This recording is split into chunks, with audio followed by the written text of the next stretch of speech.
P.O.P podcast, let's go. The P.O.P podcast, let's go. The P.O.P podcast starts now. Welcome to another episode of Brace for Impact, where we uncover the stories of industry-leading orthodontists who are changing the face of dentistry. I'm your host, Jason Sirotin, and with me is my co-host, Scott Haley.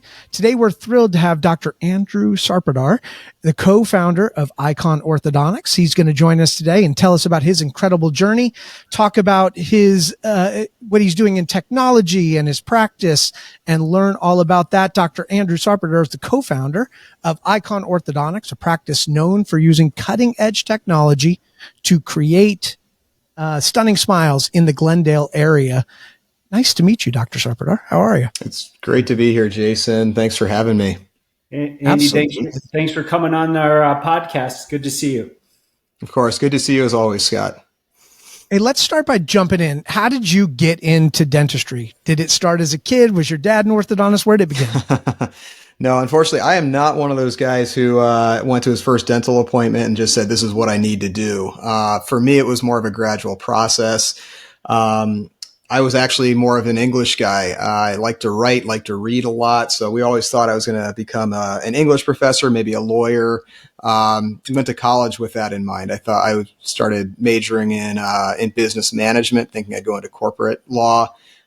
Realized after reading a few John Grisham novels that just wasn't for me, just mostly the lifestyle. And I ended up doing really well on the ACT. So I went to BYU for undergrad. And BYU requires the ACT as well as the SAT for admissions. So there's a science reasoning portion of the ACT, and that was my highest score, which shocked me, shocked my parents. But I started looking into science careers, looked into medicine for a brief minute, but ended up going into a pre-dental class and just fell in love with the whole idea of dentistry. And really for orthodontics, I felt like that doubled down on all the advantages that I liked of dentistry. Getting to work with kids, I've always liked doing that, but the right age group of kids. Pediatric dentist, not for me. But I feel like we really have the best subset of patients. They generally want to be there. We're providing a service that will enhance their smile as opposed to something that they begrudgingly need to partake in. Of course, it's a great lifestyle as well. I always wanted to have a family, and this just naturally was an excellent fit for me. So that was sort of my journey to get into orthodontics. And then, of course, I always wanted to be a private practice owner too. Always wanted to own my own business. I mean, with a business major, I switched that over to a minor.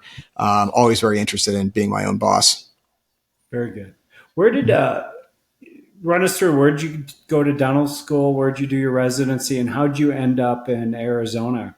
Sure. Well, after BYU, I went to UCLA. My family at the time, they were living in Southern California, so San Diego, and I saw that as a way to get back to California. It's a public school, so being an in-state resident, I got some break in the tuition. It was still very expensive. But there was a practical side to it as well. And from UCLA, I went on to my residency in New York. I went to Columbia University. That's also where I met my wife.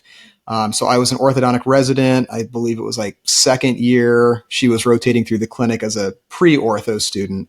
And, the rest is history. And then after I graduated, my wife went on to do her residency in Boston at Tufts University. Okay. And we had discussed, where do we want to settle down? We weren't married at the time, but we were pretty serious.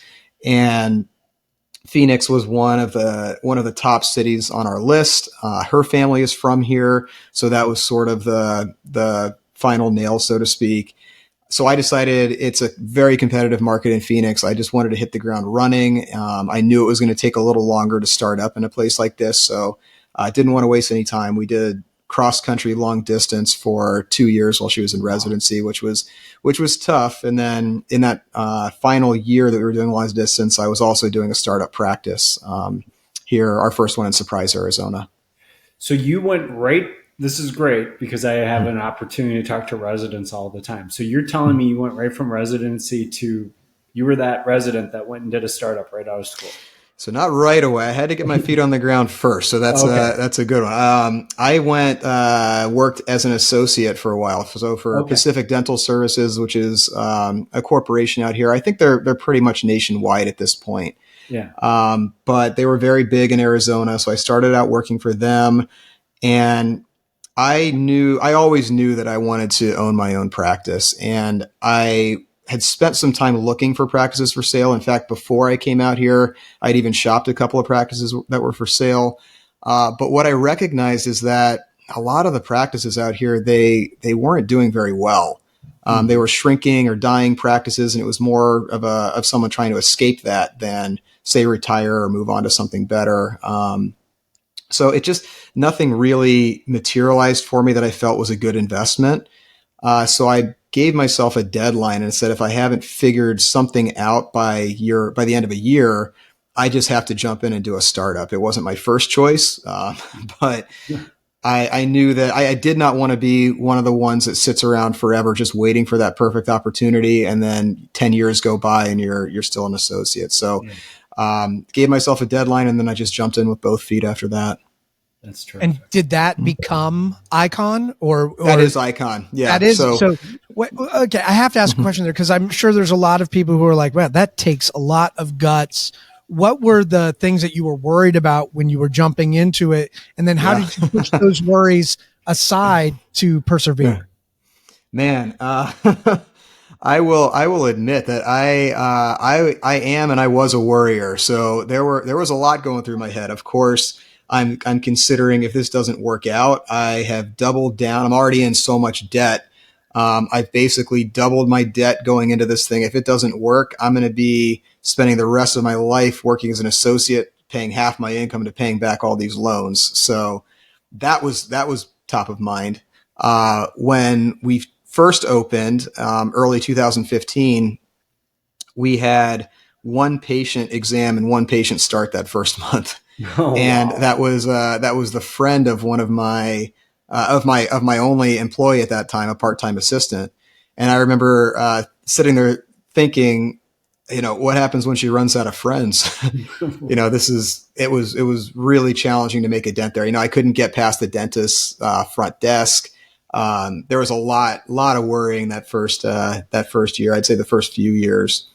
But yeah, that was top of mind. What happens if this doesn't work out? And then the idea, my worst nightmare was to be confined to working for a corporate office like PDS or some other ones in the area for a lifetime, paying off debt. What did you end up doing to turn it around or get that boost? You said, so after the first month, what was the thing that kind of put you on a new trajectory? Well, I would say after the first month, we started more of my assistant's friends, so that helped a little bit. But long term, I really tried my best to get in with a dentist, and that whole first year, I didn't get a single referral. So that was pretty brutal. Now, luckily, that was almost 10 years ago now, so Google wasn't as saturated as it is now. So I did invest pretty heavily in some Google ads and Facebook ads. Facebook was actually pretty big back then. You could actually get a lot of patients with just your own marketing.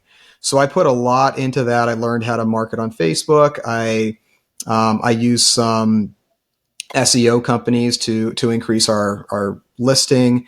And most of our patients that first year did come from Google, from local events that we would do. I made sure that I was at every school event, every community event that there was.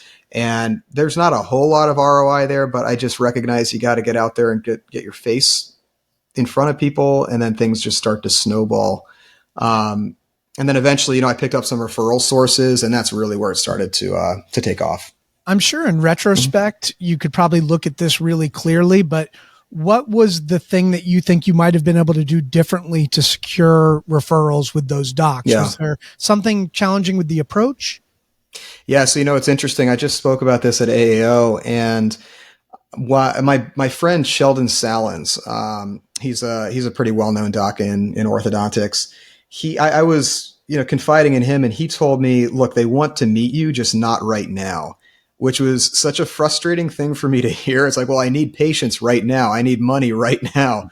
But what he meant by that is they have their own reputations that they're worried about, and they don't have to refer. I mean, there's tons of orthodontists everywhere in Phoenix. I heard a stat the other day that there's something like 15 orthodontists per 5 miles in Phoenix. So I guess that comes out to 3 to a mile, but yeah, it's no joke out here. So they have options, and why would they take a chance on the new guy? Why would they stake their own reputation on an unproven commodity?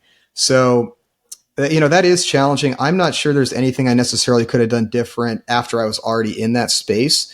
But certainly if I was going to do a startup today, I would take an extra step in there and probably rent space from a prominent dentist or maybe a pediatric dentist.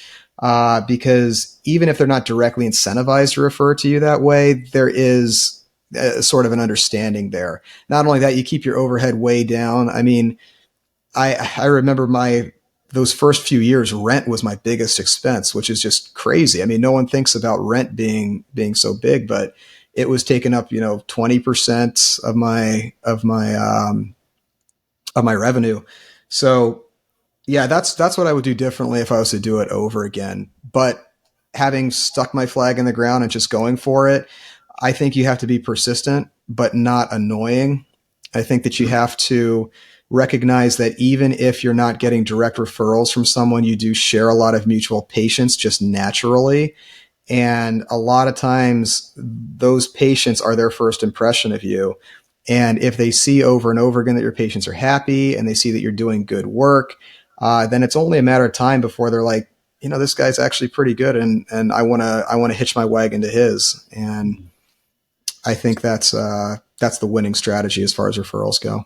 So you talked about those early days. I assume it was just you, one assistant, and her friends that would come in. But Yeah. what paint a picture for our audience on Sure. what the practice looks like today? Yeah. So back then we had a 2,500 square foot office. I had one part-time assistant. She would literally, I was really lucky to have her. She was so flexible and she knew how to do pretty much every position. She was able to answer the phones from her home. She lived a mile away. So it would be literally like I'd be at my associate job. And I'd get a text that says, "Hey, after work, can you swing by the office? We have a consult on the schedule." So it was sort of like on an as-needed basis, which worked out pretty well. So those are those early days. Today we have 2 locations. So my wife joined the practice in 2019. She's by starting up her own. So we have 2 locations. I own the one in Surprise. My wife runs the one in Glendale. We share the team, we share our marketing efforts. So everything else we try to scale. But she does see her own patients over there, and I see my own patients over here.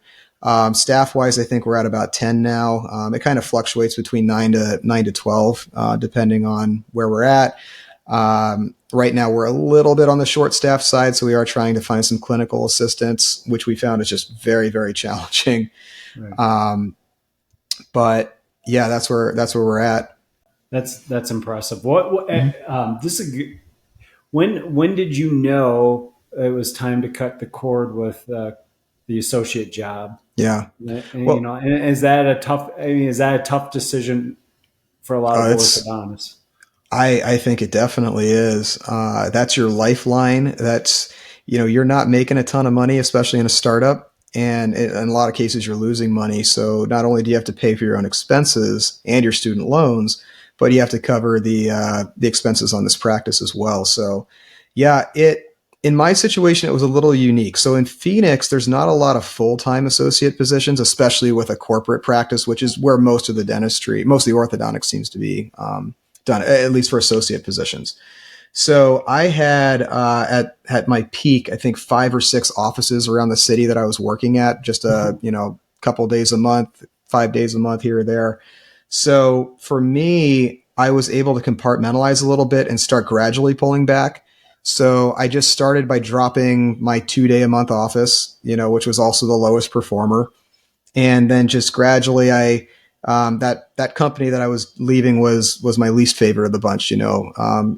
There's a lot to say about Pacific Dental, but it was not the worst experience that I worked in. That's for sure. So I started dropping the companies that I really didn't like working for. And then my last office, I think I was working 6 days a month. It was the first office that I started at with Pacific Dental.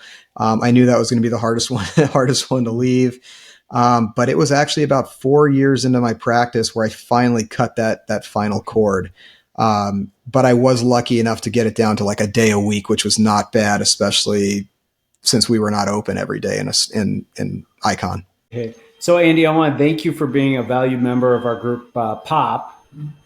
You were, one of the first doctors that took a plunge with us and joined our group. So I want to thank you for that. And also I want to thank you because you've been such a terrific person in terms of networking as well. But you talk to us a little bit about your involvement with Mother of Pearl. And, you certainly are a person that values the network effect and idea sharing in our industry. I believe you also have some other involvements besides Mother and Pearl in terms of doctor connectivity. So share with us about that and where you find value and drive value from all that. Absolutely. Well, thanks for the kind words, first of all, Scott. As far as networking goes, when I first graduated, my story now. I had no mentorship. I had no clue. I was doing a startup all by myself and in a very competitive area and just really sometimes feeling over my head. I discovered the Facebook groups around that time. And again, this is about 10 years ago. And back then it was mostly led by Ben Burris. He had his Ortho 101, which became Young Docs or vice versa. I can't remember now. He had Progressive Ortho FE. There was also Ortho Exchange, which was David Butler's group. So I discovered some of these groups and just recognized all the questions, all the anxiety that I was feeling was being answered. And I found that hugely invaluable. Whenever I had a question about business, about clinic, because I was learning both at that point, I just throw it out there and I have, hundreds, if not thousands of doctors across the world weighing in on their experience. And I don't know how I could have done my startup without that. So, now Burris became kind of a controversial figure. He got into some trouble and ended up shutting down his entire network of Facebook. And I know that left a huge void. So as soon as that happened, there were a few of us, myself, Brian Anderson, Chris Teeters, Greg Ohanian, among others, who just recognized the need and immediately created Orthodontic Pearls. Simultaneously with that, Orthopreneurs was created, and then also a third one called Club Ortho, which was Jason Battle's group.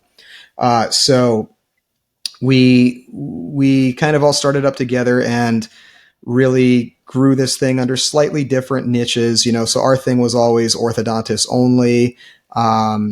We ended up, I think we have the most volume of any orthodontist Facebook group now on Orthodontic Pearls. And we started off with a focus on clinical, but then we gradually moved into more business things. We don't really curate the conversation too much, just let it go. So the public forum, I think, was very, very valuable. At that same time, I also created a private, geographic exclusive and NDA protected Facebook group. That one was called Ortho 2.0. And that's where I felt the real discussions were occurring, because now we don't have to worry about, is our competitor going to use this against us? Which unfortunately we've seen that happen, on several occasions. So it's a much closer knit group, and the privacy, I think, is huge. So unfortunately, as time goes on, a lot of people, the incentives change, people develop their practices. So a lot of those founding members of Ortho 2.0, who are very prominent, very intelligent, very driven people, have since sold to an OSO. And that's not to say they're not engaged on there and they're not still valuable, but the discussion has changed a little bit. And I think I've noticed that across all the Facebook groups. A lot of the very prominent docs in the space have shifted their incentives, so to speak. And I do still believe in the power of networking. Like I said, I wouldn't be here without it. And I believe in paying that forward and trying to provide that resource for as many orthodontists as possible. So, we, out of Orthodontic Pearls, we created the Mother of Pearls Conference. That was, I think, the first year that our group was open. We were approached by Embrace, who offered to sponsor a meeting if we were so inclined. This is not something that we set out to do, but when that opportunity came along, we're like, well, yeah, we have to jump on it. So we did that first meeting in Irvine at the Embrace headquarters. It was, I think that first meeting was one of the best ones I've been to. It was just so organic, and it was around the time where Invisalign was becoming very controversial. Embrace was really coming into its own there, getting some traction as an alternative. Since then, we have a lot of alternatives now to the aesthetic in Invisalign, and just the energy there. It was just all these like-minded doctors who wanted to learn about the newest technology, 3D printing, Embrace, 3M Clarity was big back then. Just a really, really great energy there. And we've really carried that through for the next few years. I think we're on is this our 6th year now coming up in Florida? I think it's about the 6th year. So, and you guys just had a meeting. Crazy. We did. In Arizona. And yep. Well attended, I understand. It was, yeah. That was another really, really good one this year. My buddy Chris Teeters, he really knocked it out of the park this time.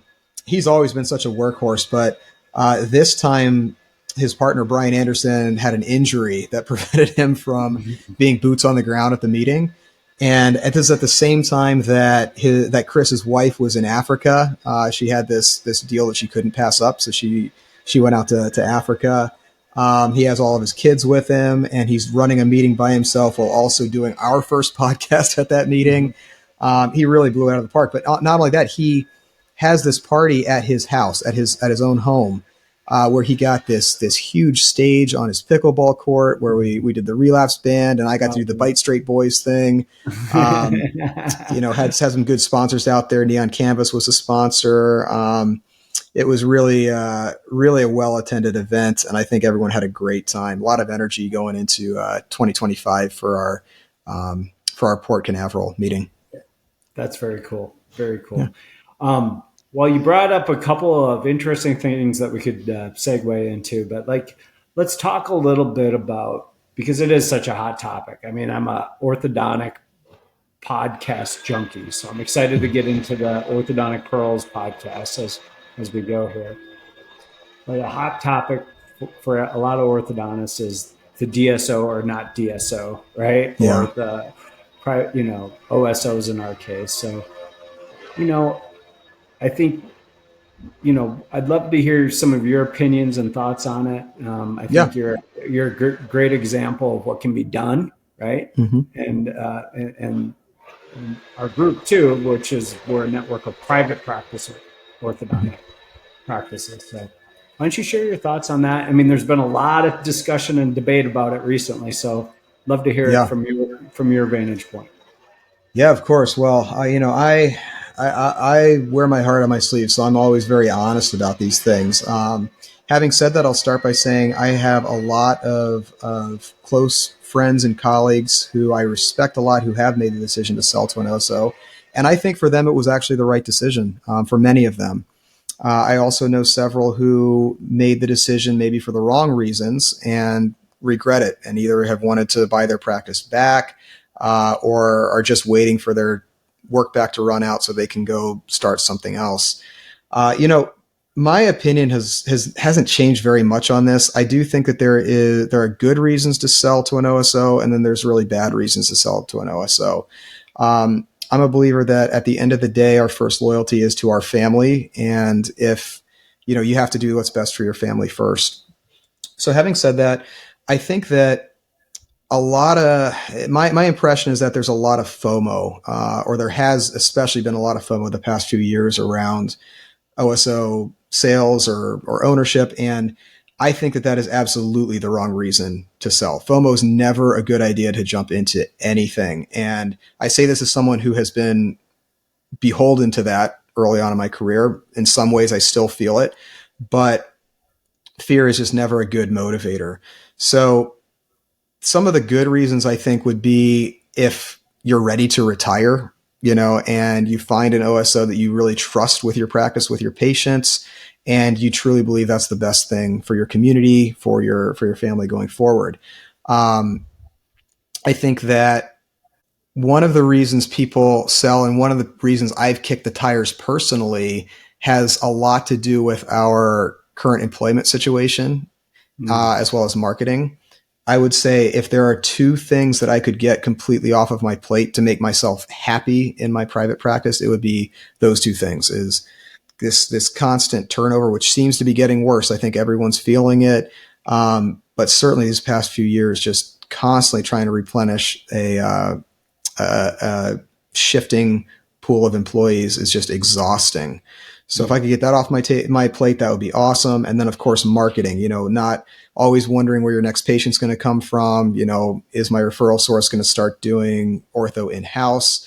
How long is Google going to last? Things like that. So I think that some OSOs promise to take that off of our plates. And the reality that I've heard is that that's generally not the case. So I would put that into the category of the wrong reason to sell. And I will say I've spoken to some pretty prominent orthodontists, and I won't name names, but they have indicated that they kind of regret it, that they're actually working harder than they used to, which makes sense to me. I've worked corporate before, and I know how that goes. They say they're going to take over all of that leadership, but you're still the leader of the office, and you still have to work with whoever they hire. And sometimes they're not as invested in getting the right people trained properly to ascribe to your protocols. So you're still dealing with that backlash one way or another. But I will be honest, that would be a big thing for me. If I could get that off, I would love to. I haven't found one group like that who understands marketing and who really has a better plan. We've had many practices taken from our agency because they got bought and they had their own agencies inside, and those docs leave and they're sad that they left us because they're getting less of a service and they're not getting the leads that they used to. And it is fractured, and it's very difficult right now because of how the world is changing between Google search, large language model search, and all of that. So I can understand why doctors are concerned about that. And I have heard a lot about the employment crisis. What are you guys facing out in the area where you're at? How long is it taking you to find an assistant or someone to help you? Well, I think I see it as two main areas of our office for employment. One is the front office, and then one is the back office, so clinical. We, right after COVID, we had trouble with every position. It was just exhausting. It took us, a couple months to find someone. And even then we were not always finding the right person for our position. It was just a warm body that can do it, so that was challenging. And I do feel that the front office has lightened up a lot lately. So we are finding it much easier to find and recruit. In fact, we actually just hired we have a TC who's going on a maternity in January, and we already hired her replacement for that. An excellent TC with experience to help us out. Now, clinic, on the other hand, that has been a real challenge. So right from the beginning, we actually went through a crisis about a year and a half ago. No, I'm sorry. It was 1 year ago, exactly 1 year ago, where my lead assistant, who basically ran everything, got caught, in trouble, did something that was not okay, and then lied about it. So we had to let her go immediately. And that creates this vacuum that was made worse by the fact that same day, my newest assistant, who I just hired, comes over to me and says her husband got transferred out of state. So she's leaving in 2 weeks. So now we were down 2, and one of those is it does everything, lab work. She organizes our Asana, keeps track of everything, manages the whole flow. So that was really tough, because then that all fell back on me because we didn't have a lot of people trained to do what she could do. Then within a couple of weeks, another assistant, our next newest trained assistant, had a family tragedy occur across the country and had to leave indefinitely to handle that. Basically said, I love you guys, but I have to quit. I don't know when or if I'm ever going to be able to come back. So that was down 3. And then finally number 4 came when her husband started a business, and she gave us a couple of months, but she said at the end of the year, I have to go too. So it's like we were just reeling, and it was so bad that we would work with temps all day. First of all, not from a temp agency. The temp agencies had no one. They could, when I called the temp agency, I said, I need help for today. They said, well, it's not a clinical assistant or an ortho clinical assistant, is it? I said, yes. And they're like, they just laughed and said, I'm really sorry. Like, there's just no one out there. We have no one. It's been like that with the temp agencies for years now. So what's the cause? For a temp, like an ortho temp? What's the cause? Why cause of that? What is is there just not people jumping into it? Is it just a lack of workforce problem? I'd have to speculate on that. I have my theories on it. I think that that's part of it. Just from speaking to people and from my own experience, a lot of the assistants who ended up leaving our office ended up leaving the profession entirely. So for example, right now I have 2 that are in nursing school, and I know that I have about 36 more weeks with them, and then they're out too. My other assistant I mentioned, she went and worked at her husband's auto shop. So they were starting up a business, so she got out of the profession. I had another assistant who, used to be a financial coordinator, came and did assisting, and then wanted to go back to financial coordinating. So a lot are leaving the industry, I believe. I don't think that there's as many entering. Now, the hard thing about orthodontics is that you don't get trained for that in school. So to be a dental assistant, you can get pretty solid training and then do an externship and basically be functional. But these DAs that are coming out of assisting school, they can't change an arch wire. They can't cement an RPE. So it's a lot of on-the-job training at a loss for the orthodontist. So we have to pay for their salary because they're not working for free. And then we also have to pay for the salary of our highest experienced assistant to train them simultaneously. And that usually, I'd say the minimum you can get someone trained is 3 months. Maybe there's some out there who can do it quicker than me, but that's the minimum I found before someone's proficient to do an arch wire change. And I don't think that there's a lot of orthodontists who are willing to invest that time. Now, I think that's probably changing. I know that we're changing our tune on that. We're a little bit more open to train someone from scratch. But a lot of the people who want to go into ortho assisting are former dental assistants who are getting paid at the top of their salary for dental assisting. And then they come and expect that same salary to get trained as an ortho assistant. And I'm here thinking, I don't even know if you're going to stay after that time. I'm going to do double salary for, let's say, minimum 3 months. And then you may decide you don't even like it. And then I'm just completely out that money. So it's a risk. It's a risk to take that on. But that is one of the solutions that we have found is we're reaching out more to the schools and doing more externships. We did hire one of our assistants that way. And we're getting a little bit more open to those who have the right attitude to train, to accept a lower salary while you're training. I also believe that gives them a little bit of skin in the game. So if they've made a little bit of a sacrifice there, they're more prone to make their investment count. Yeah, very interesting. Well, let's wrap with this last question, if you don't mind, Jason. Andy, could you touch a little bit on, digital workflow and specifically, we all know, at this point, everyone knows about Aligner digital workflow, but sure, you've had a pretty decent footprint and influence on fixed cases in digital workflow. So sure. Can you talk about what you've learned, what you've discovered, what you're doing in that area? Absolutely. So, full disclosure, I am a paid KOL for Ormco. So one of I'll say my story with digital started off with aligners like everyone else. I tried a lot of different aligners because I've always kind of been averse to using Invisalign, for a number of reasons I don't need to get into, but I've always been an experimenter that way. When InBrace came out, I mentioned they were our first sponsor for MOPC, so I jumped on that. That's an indirect braces model.